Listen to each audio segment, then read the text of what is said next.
This video will go over section 5.9 and 5.10. So let's start with 5.9 and the percent yield. So the formula for the percentage yield is the actual yield over the theoretical yield times 100. Because it's a percentage, don't forget to multiply by 100. So what is the theoretical yield?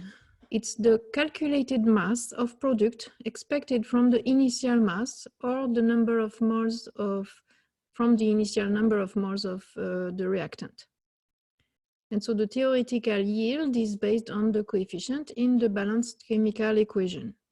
It's what you would expect if the reaction was complete, everything reacted perfectly, and you get exactly what, in theory, the chemical equation recipe tells you. However, usually the amount of product formed is less than the maximum amount of product predicted. And so that's what is the actual yield. It's determined experimentally, and it is the mass of the product that is measured. It is what you actually get. And usually it's less than the theoretical yield. So let's go over an example to see how we calculate the percentage yield. If the reaction of ethylene with water to form ethanol has a calculated theoretical yield of 23 grams of ethanol, what is the percent yield if only 15 grams of ethanol are actually formed? So you want to identify the theoretical yield, and I think here it's pretty easy.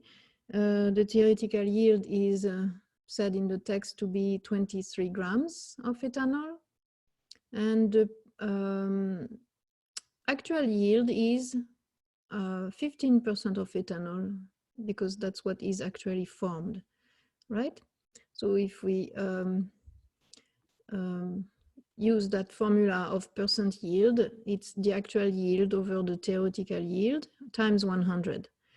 We've identified the yield as 15 grams of ethanol being actually formed. The theoretical yield is 23 grams of ethanol that was calculated. And so you plug them into the formula, and it's 15 grams over 23 grams times 100, and that's 65%. The calculator answer is, so yeah, 65.217, because the percent yield and theoretical yield both have 2 sig figs. The 100 is an exact number, will never limit any amount. So you keep 2 sig figs, and so you keep the 6 and the 5, and the unit is percent. Let's do a learning check. So I want you to pause the video and think about this problem. So you're given a chemical equation where you have 2 C8H18 plus 25 oxygen gives CO2 plus H2O. So remember how this is a combustion reaction, where we have a compound made of carbon and hydrogen reacting with oxygen gas from the air and producing carbon dioxide and water. So if 15 grams of CO2 will theoretically be produced by the reaction of 5 grams of C8H18 with oxygen, but only 12 grams, 0.4 are collected at the end of the reaction, what is the percent yield? So you want to identify the percent yield and the actual yield. So the sentence that says, but only 12.4 grams are collected at the end of the reaction, that sounds like an experimental value here, so that will be our actual yield. The theoretical yield is if 15 grams of CO2 will theoretically be produced. And so don't be distracted by the fact that it says by the reaction of 5 grams of the C8H18, because that is not useful here. It's not a product, right? The actual yield and theoretical yield are usually for products. It's what you want to produce by doing this reaction. So theoretical yield is the 15.0 grams of CO2. And so using the formula for the percent yield, it's the actual yield over the theoretical yield times 100. So you plug in the values, the 12.4 grams goes on top, it's the actual yield. 15.0 gram goes on the bottom, that's the theoretical yield, times 100. So in the calculator, you do 12.4 divided by 15 times 100, and the calculator answer is 82.666, etc. So as always, 100% is always an exact number. The 12.4 has 3 sig figs, the 15.0 has 3 sig figs, that 0 is significant. So we need to keep 3 sig figs. So we keep the 8, the 2, and 0.6, and after the 6 is another 6. So you need to round up. So the 6 becomes a 7, and then you drop everything after that. So 82.7% is the percent yield in this case.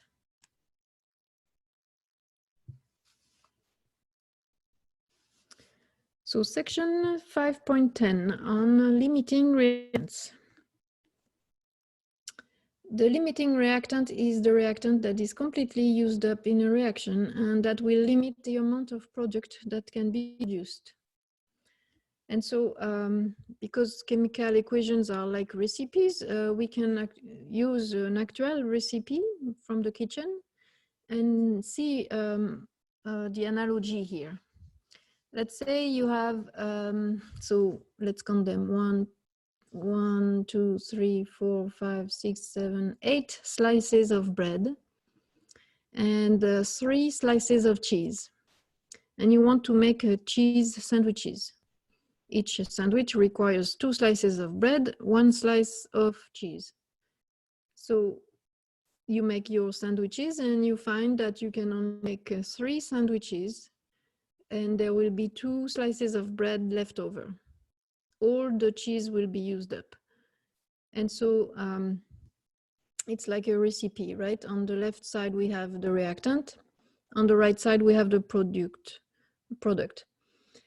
And so we can see that we are limited in the number of sandwiches we can make because we have only 3 slices of cheese. So then the slices of cheese are what we call the limiting reactant, because they limit the amount of product that we can make. And here it's the sandwiches. And the limiting reactant is the one that will be completely used up in the reaction. And the other reactant, the one that is in excess, there will be some leftover of it. So this is, of course, if the proportions are not exactly like the chemical equation calls for, right? So now in chemistry, we have chemical equations as recipes. And here there is an example of a very simple generic one that says 1 molecule of A reacts with 1 molecule of B to make 1 bigger molecule AB. That's a combination reaction here. We are making 1 product from 2 reactants. And so here it says that 1 mole of each reactant is needed to produce a mole of product. And so let's say, for example, what you have is actually 2 moles of A and 1 mole of B. Because you have only 1 mole of B, you will still only be able to make 1 mole of the AB molecule, right? B will limit the amount you can make. And so that will be the limiting reactant. But let's say now you have 0.5 moles of A plus 1 mole of B. Can you make 1 mole of AB? No, this time the 0.5 mole of A will be limiting, and A will be the limiting reactant because there is only 0.5 moles of A that will react with 0.5 moles of B, and you can only make 0.5 moles of AB, right? So A will be the limiting reactant, and you will have an excess of B in that case. And the amount of product is limited by the limiting reactant quantity you start with. So let's go through a problem that shows how we determine the limiting reactant. If you have a question that is asking for what is the limiting reactant given initial amounts of reactant. So let's use this example where we have 4 molecules of H2. So the bubble here shows 4 molecules of H2, and that's the diatomic white molecule, reacting with 3 molecules of O2. And O2 is the diatomic molecule with the red atoms. And when they react together, they react to produce molecules of water according to the following reaction that says 2 moles of H2 react 1 mole of O2 to make 2 moles of H2O. I used moles, but it could be molecules. 2 molecules of H2 react with 1 molecule of O2 to make 2 molecules of H2O. So if the question is asking for which of these 2, H2 or O2, is the limiting reactant, what you need to do is determine how much of the product can be made from each of the reactant. And the limiting reactant will be the one that yields the smallest amount of product. It will limit the amount of product to a smaller value. So let's use this example we have here. So from the initial amount of each reactant, you want to calculate the number of moles, or here molecules, of the product that can be made. And here we have the chemical equation. We are given 4 molecules of H2, 3 molecules of O2. And so to find out which one will limit the amount of molecules of water we can make, we will use first the 4 moles of H2, 4 molecules of H2, and calculate the amount we can make of water from that. And so that's the first calculation you would do. If all 4 molecules of H2 were to react, so you use them as your given amount. And then you use the coefficient from the equation that says 2 moles of H2 will make 2 moles of H2O.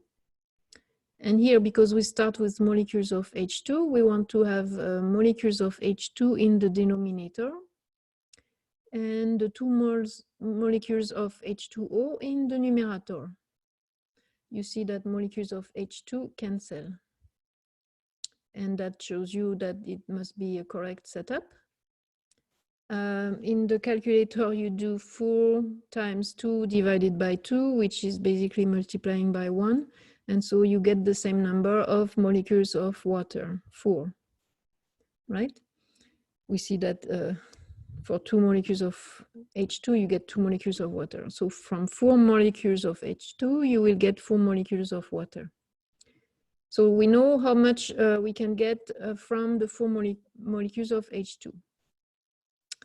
The second calculation you need to do is to use the oxygen and do like if everything was reacting, all the 3 molecules of oxygen were reacting. And so the 3 molecules of oxygens are your given amount this time. And you will multiply by the conversion factor that takes into account the proportion of a molecule of water that is produced from the 1 molecule of oxygen according to that chemical equation. So you want to cancel molecules of oxygen. So that's why the 1 molecule of oxygen will be on the bottom and the 2 molecules of water made from that on top. Molecules of water cancel, and you're left with molecules of oxygen cancel, and we are left with molecules of water. And so this time we do 3 times 2 divided by 1, and that's 6 molecules of water that can be made from 3 molecules of O2. So now we know how much we can make given the initial amount of each reactant. And so here, the 4 molecules of H2 will limit the amount of product that can be made to 4 molecules of H2O. So H2 will be the limiting reactant.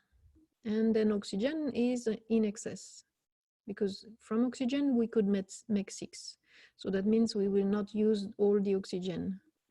However, all the 4 molecules of H2 will be used and changed into 4 molecules of water. So the limiting reactant is the one that can produce the smaller amount, right? It limits what you can produce. So let's go through a learning check here. Determine the limiting reactant when 10 grams of N2, and you're given the molar mass, react with 10 grams of O2, and you're given the molar mass of O2. The chemical equation between N2 and O2 is that 1 mole of N2 will react with 1 mole of O2 to make 2 moles of NO, nitrogen monoxide. So here we're not interested to know the amount that will be made. We're only interested in the which one of the 2 reactant is the limiting reactant. So we are given 10 grams of each reactant, and we will need to change those 10 grams of reactant into moles of product. For each of the reactant, we will do that calculation. The reason why we don't need to go all the way to grams is that, using the moles of product, because we will be able to compare moles of product on, from both calculations, then we'll know right away which one will produce more moles than the other. So if N2 reacts completely, then the 10 grams here will be your given amount. So it's going to be 10 grams of N2, and you need to change those grams of N2 into moles of N2, because you remember the coefficient from the chemical equations are telling you the proportions you get of N2 in moles, right? So you need to change your grams of N2 into moles of N2. So you use the molar mass of N2, and you use the grams on the bottom, the 1 mole on top, so that the grams of N2 cancel. And then you multiply by the next conversion factor that will change the moles of N2 into moles of NO. And that coefficient, conversion factor uses the coefficient from the chemical equation. And from the chemical equation, we see that 1 mole of N2 reacts to make 2 moles of NO. And so we write the conversion factor with the 2 moles of NO on top and the 1 mole of N2 on the bottom, because we want to cancel the mole of N2 from the previous conversion factor. And we stop there because as long as we have moles of NO, we can compare that with the other amount of product made from O2, and that will be enough. So in your calculator, you do 10 and multiply all the numerator together. So times 2, divide by each denominator. So divided by 28.02. And that's divided 0.71377, etc. Because we have so the 1 mole of N2 and 2 moles of NO are exact numbers. The molar mass of N2 has 4 sig figs, and the given amount has 3 sig figs. 10.0 has 3 sig figs. The 0 is significant. And so we keep 3 sig figs. So 0.71, and what comes after that is a 3, and we'll keep the 3. But what comes after the 3 is a 7, so we need to round up. So the 3 will become a 4. So 0.714 moles of NO is what you would produce from the 10 grams of N2. Now let's do the calculation. If oxygen was to react completely, and so we will start with the 10 grams of O2 and do a similar calculation, but using O2. So 10 grams of O2 is the given amount. You change those grams of oxygen to moles of oxygen so that you can convert them to moles of NO. Because we cannot change grams of NO to grams of, grams of oxygen to grams of NO, for example. We need to first convert to moles. So the molar mass of oxygen is used to change the grams of O2 to moles of O2. We have the grams on the bottom, so we can cancel grams of oxygen. And then the 1 mole of oxygen goes on top. In the next conversion factor, we will need to cancel the mole of oxygen. And the next conversion factor comes from the coefficient of the chemical equation. It's, if you look at the chemical equation, it shows that 1 mole of O2 will produce 2 moles of NO. So you take that and use it as a conversion factor. And because we want to cancel the moles of oxygen, we will use the 1 mole of oxygen on the denominator that will cancel the moles of oxygen from the previous conversion factor. And then the 2 moles of NO will go in the numerator. So in the calculator, you do 10 times 2, the other numerator, divided by the denominator, 32.00 equals. And your calculator answer is 0.625 moles of NO. And here again, we have 10.03 sig figs in the given amount. So we keep 3 sig figs in the final answer. And so this is already with 3 sig figs.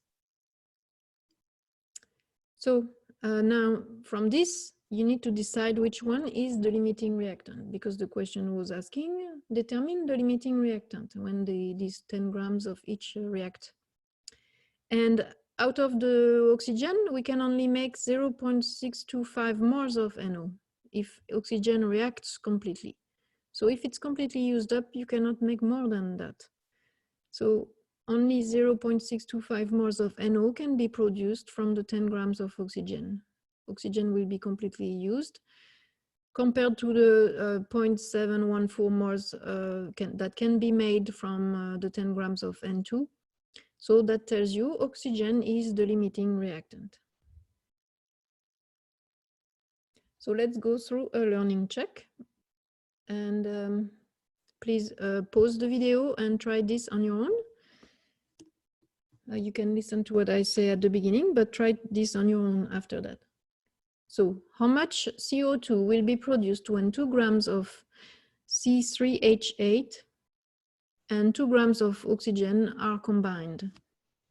C3H8 is a liquid, it's propane, reacts with oxygen from the air and burn. You know that it's a combustion reaction again that produces carbon dioxide and water. So we are given 2 grams of propane and 2 grams of oxygen.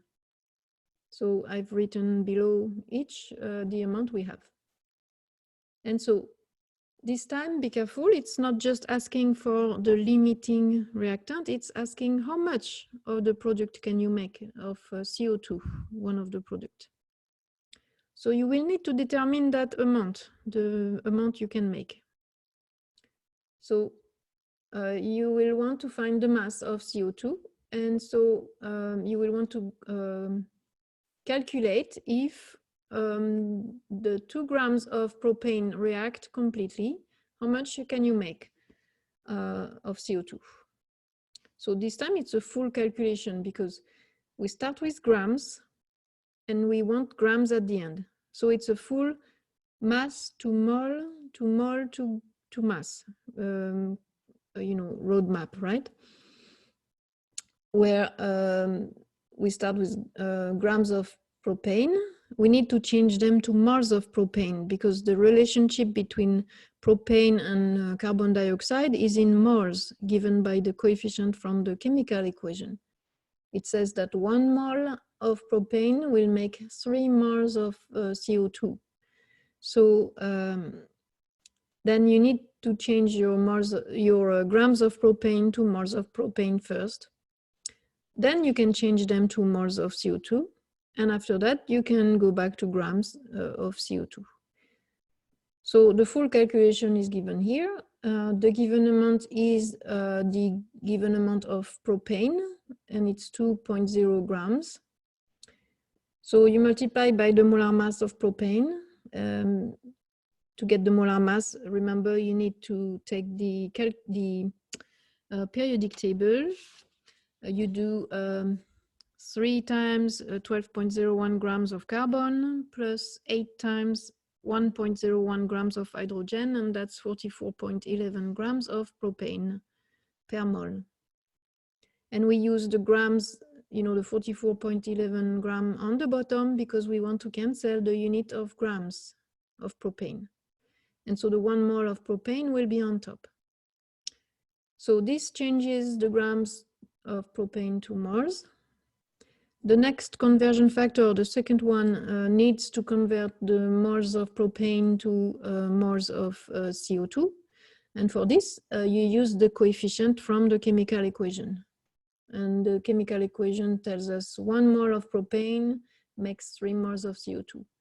And so we write it with the 3 moles of CO2 on the numerator and the 1 mole of the propane on the denominator because we want to cancel moles of propane.